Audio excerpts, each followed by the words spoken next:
Hi guys, welcome back. So there you have it. I'm a bit gutted as an England fan, but you have to hand it to Wales. They deserve the victory in the end, particularly on that second half performance.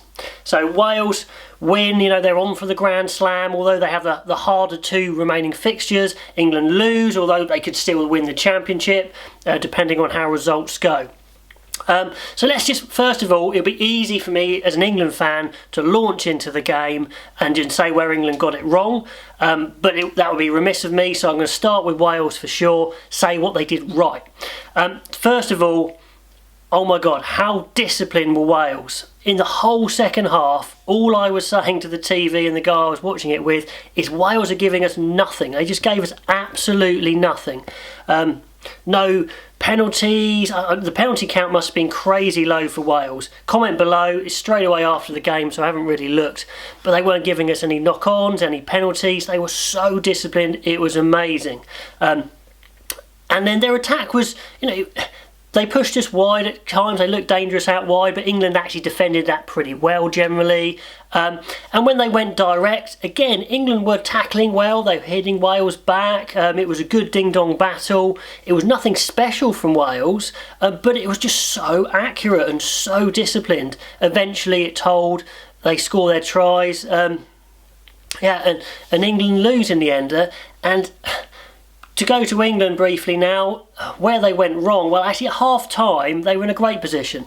Was it 10-3 up at half time? I thought they haven't played perfectly, but they look strong. England's carries were better than they were stronger than Wales. Their hits in open play were stronger than Wales. But then their tactics around that were awful. I mean, whoever came up with England's kicking tactics needs to admit how badly they got it wrong. And you can get it wrong with tactics, of course, but again, England have shown a problem that they've had before, but lots of professional teams have had before, is when they're told a tactic by their coaches, they just can't change it, or they're petrified to change it. So England's kicking tactics is they'd gain good possession up towards halfway, and then they'd kick to compete very short, and they consistently did this. To start with, I thought it was a mistake, but they were doing it again and again and again. And it's the best back three there to played against. Liam Williams is amazing. Why would you kick to compete against him? And it could have worked, I guess, but it wasn't. And then when it wasn't working, they weren't changing it. And then when they were getting into great positions in the Welsh 22, they would kick very early and often, again, not kick for grass, but kick to compete. And they were losing those battles in the air. They really should have done what Wales should have done in the Welsh 22, and that's just batter away with their huge ball carriers and look for the gaps to come. And for the Curry's try, they did come. And England had plenty of possession, and they just needed to do what Wales did, because I generally think England were hitting bigger in attack and defence. It's just Wales were doing everything right and not making mistakes. England absolutely coughed up ball in vital positions as well. But then when Wales made mistakes, England went into their 22 and gave it away. Some of Gareth Davies's clearing kicks were excellent, I thought. He put some huge distance on them. Bigger came on and was fantastic with his kicking and aerial game. And England should just be kicking themselves. Because like I said, at half-time they were in a great position, and I was just shouting at the TV, just kick long to grass, put the pressure on. England's defensive line was great. And pin them back and then look to just apply pressure in their 22. And they just didn't. Wales' scrum, I thought, had the edge the whole way through. I've said in previous videos that Wales' scrum is a real strength of theirs. Technically, it's looked really good. I thought Sinclair was actually, even though he won the first penalty, I thought he was struggling a bit. And even when Williams came on, I thought Wales did very well, so well done to them. England were doing well in the line-out. They were disrupting really quite well. Cruz was playing well.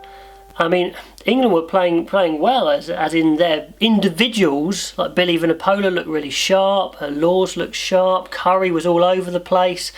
They were doing fine. It's just Wales' tactics were so sharp and their execution was almost perfect.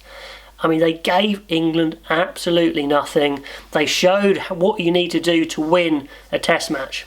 It's just play really smart, really accurate, and come away with a win. England have got to look at themselves. The coach is saying that was pretty stupid tactics to start with, no idea why they kicked like that. It was really poor, and why they then kicked the ball away in the Welsh 22 when they were dominant in the contact. They were.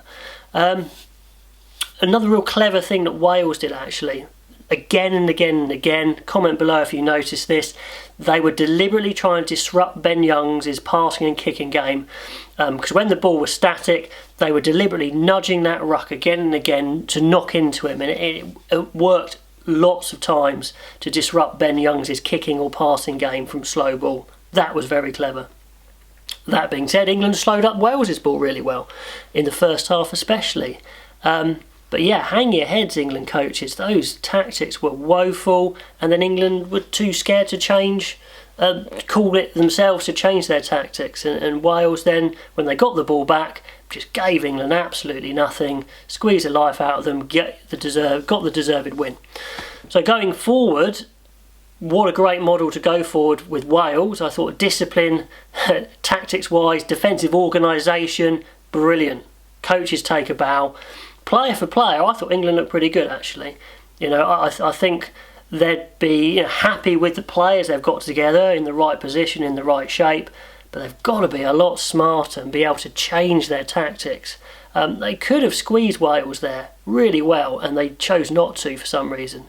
Why were they kicking to compete short from the halfway line? Just pin them back, and then get a line, get them to kick it back, and then play off the line out, play a bit of ball in hand, and just didn't at all. So stupid from England, to be honest, but well-deserved win from Wales. Almost a perfect execution of a game plan.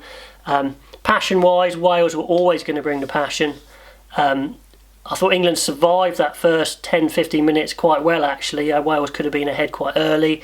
Then England got into the game, I thought looked a better team. And like I said, at half-time, it was crunch point, and England just decided to play some rubbish tactics, and Wales decided to play almost perfect rugby.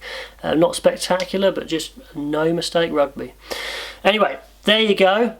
England do have the slightly easier run-in of the last two fixtures, so could actually win this championship, but that loss will tell them a lot of where they need to improve quite drastically.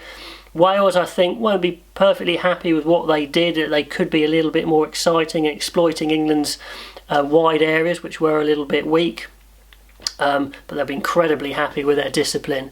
And talking about winning test match rugby, that was great. And in the past, Wales had been accused of not being able to do that sort of thing, close out games, play tight, play clever, and they've absolutely shown that. So anyway, I think all those bings in my pocket are Welsh fans, Welsh friends telling me how rubbish England's tactics were. So anyway, I'll sign off there. Well done, Wales. England, have a look at yourselves, but it's not a disaster. And we'll see where the championship's going to take us.